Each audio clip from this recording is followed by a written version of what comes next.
Hello everyone, कैसे हैं आप सब। आई होप अच्छे ही होंगे। तो फ्रेंड्स, आज मैं बहुत अच्छी टिप्स लेकर आई हूँ आपके साथ, जो कि आपको बहुत ही काम आने वाली है। और जो छोटी छोटी कभी कभी हमसे चीज़ की गलती हो जाती है कुछ बनाते टाइम, तो वो भी मैं आज आपको बताने वाली हूँ कि आप उस चीज़ को अगर गलत हो जाती है तो आप कैसे कर सकते हैं। तो चलिए स्टार्ट कर देते हैं।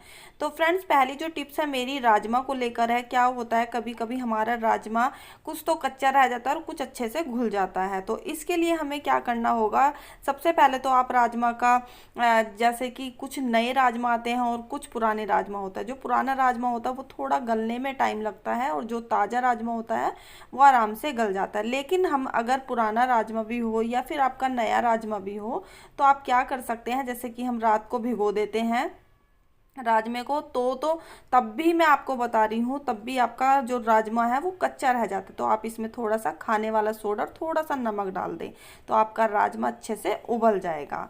तो पहली टिप्स तो फ्रेंड्स मेरी ये थी। दूसरी टिप्स मेरी ये है, जब भी आप राजमा की या फिर छोले की सब्जी बनाएं, उसकी जिस तरीके से तरी हम बनाते हैं, ग्रेवी बनाते हैं, आप ऐसे ही बना लें जैसे कि मैंने प्याज और टमाटर की ग्रेवी बनाई हुई है। सिर्फ मुझे आपको दिखाना था कि इसमें क्या करना है इसका टेस्ट बढ़ाने के लिए। तो या तो पहले आप इसे चॉपर से चॉप कर ले दोनों चीज़ों को, या फिर आप मिक्सी में भी पीस सकते हैं। ये तो होगी ग्रेवी की बात। लेकिन जो छोले या राजमा का जो टेस्ट बढ़ाने वाला है वो है कसूरी मेथी। अगर आप इसकी ग्रेवी में कसूरी मेथी डाल देंगे फ्रेंड्स, यकीन कीजिए सब्जी का दुगना टेस्ट हो जाएगा। और बस जैसे आप बनाते हैं ऐसे बनाइए। चलिए फिर मैं अगली टिप्स बता देती हूँ आपको। ये जो मैंने पानी उबाला हुआ है, ये पानी सिर्फ इसलिए नहीं उबाला कि हमें सिर्फ पानी उबाल के रखना है। फ्रेंड्स, जब भी आप राजमा की सब्जी हो या छोले की सब्जी हो या फिर आपकी मटर पनीर, शाही पनीर, तब भी आप कोई सब्जी बनाएं तो आप उबाल के ही पानी डालें। बहुत अच्छी टिप्स है फ्रेंड्स, बहुत ही काम की आएगी आपके। अगली टिप्स फ्रेंड्स मेरी सेब को लेकर है। सेब के, जब भी हम सेब को काटते हैं तो क्या होता है, सबसे पहले तो हमें यही दिक्कत होती है कि उसके जो बीज है वो हमारे मुंह में आते हैं, या फिर उसके बीज अलग से काटने पड़ते हैं। बहुत टाइम लगता है सेब काटने में। तो या फिर आपको एप्पल कटर से काटना होगा। अगर आपके पास एप्पल कटर नहीं हो तो मैं आपको ये वाली टिप्स बताने जा रही हूँ। तो आपके पास इस तरीके का पिलर तो होता ही है, सबके पास ही होता है अधिकतर, जो आलू छीलते हैं जिससे हम, या गाजर छीलते हैं। बस उस तरीके से आप इसे पिलर को फिर आप सेब के अंदर डाल दीजिए, और बस इस तरीके से गोल गोल करके ऐसे ही करिए।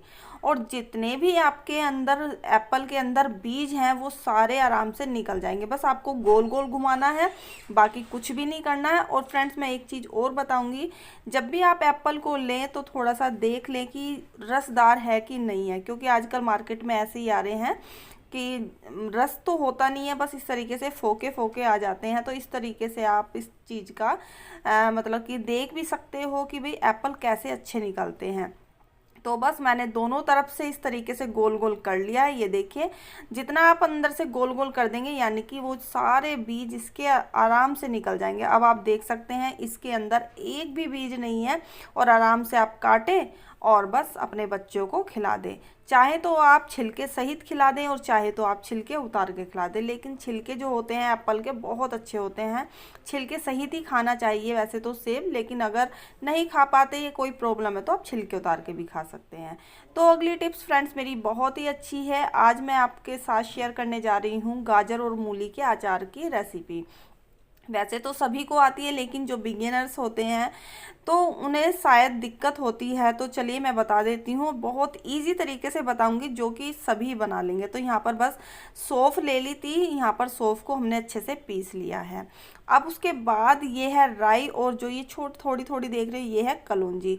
तो थोड़ी सी कलौंजी ली है, 1 चम्मच के करीब, और ये राई ली है। और बस इन दोनों चीज़ों को भी इसके अंदर पीस लेंगे। सौंफ जो हमने पहले पीसी थी, क्योंकि सौंफ में थोड़ा टाइम लगता है तो इसलिए थोड़ी सी दरदरी सी सौंफ कर ली।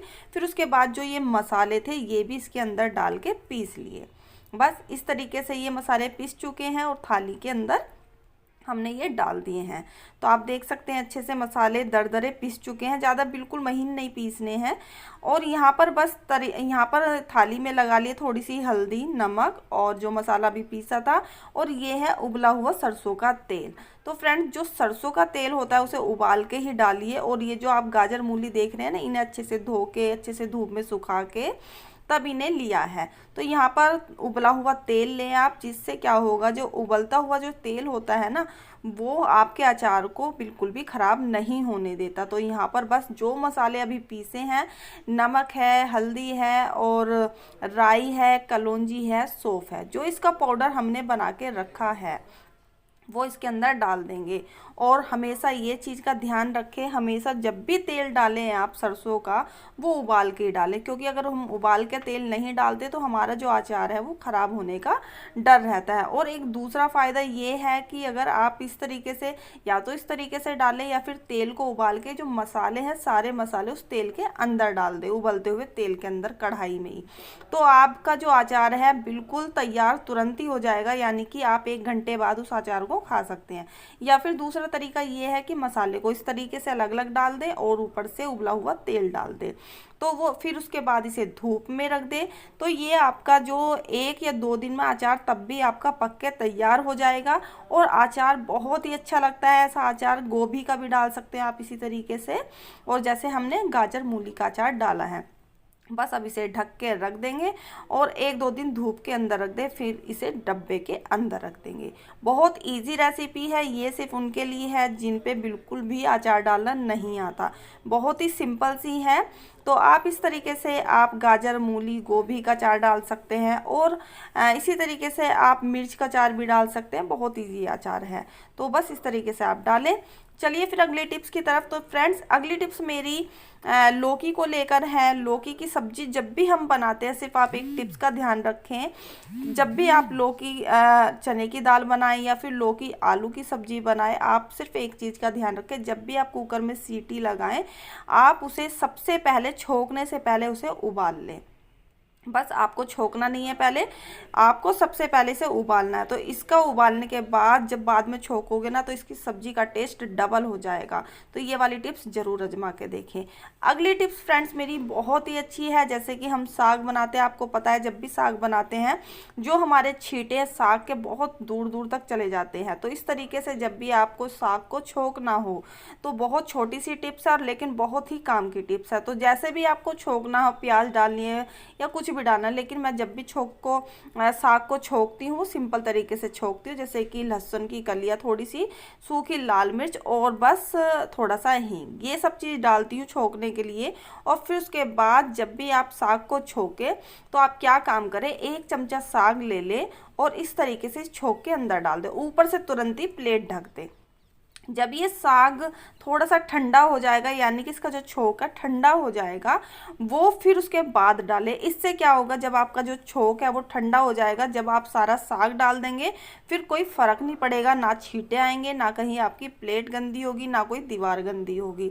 और देखिए इस तरीके से मैंने 1 चमचा साग डाला था, फिर उसके बाद जब ठंडा हो गया है, फिर उसके बाद मैंने सारा साग डाल दिया। तो आप देख सकते हैं ना कि कितने अच्छे से, ना तो कोई छींटा आया है ना कुछ। और बस इस तरीके से अब आप चला दें और फिर उसके बाद इसे ढक के थोड़ी देर के लिए पकने दें। बहुत अच्छी टिप्स है फ्रेंड, ज़रूर आजमा के देखना। तो बस ये तो मेरी आज सारी टिप्स हो गए फ्रेंड्स। ज़रूर बताइएगा आज आपको मेरी टिप्स कैसी लगी हैं, और प्लीज़ चैनल पर नए हो तो चैनल को ज़रूर सब्सक्राइब करें, लाइक करें, शेयर करें। फिर मिलती हूँ आपको, बाय बाय।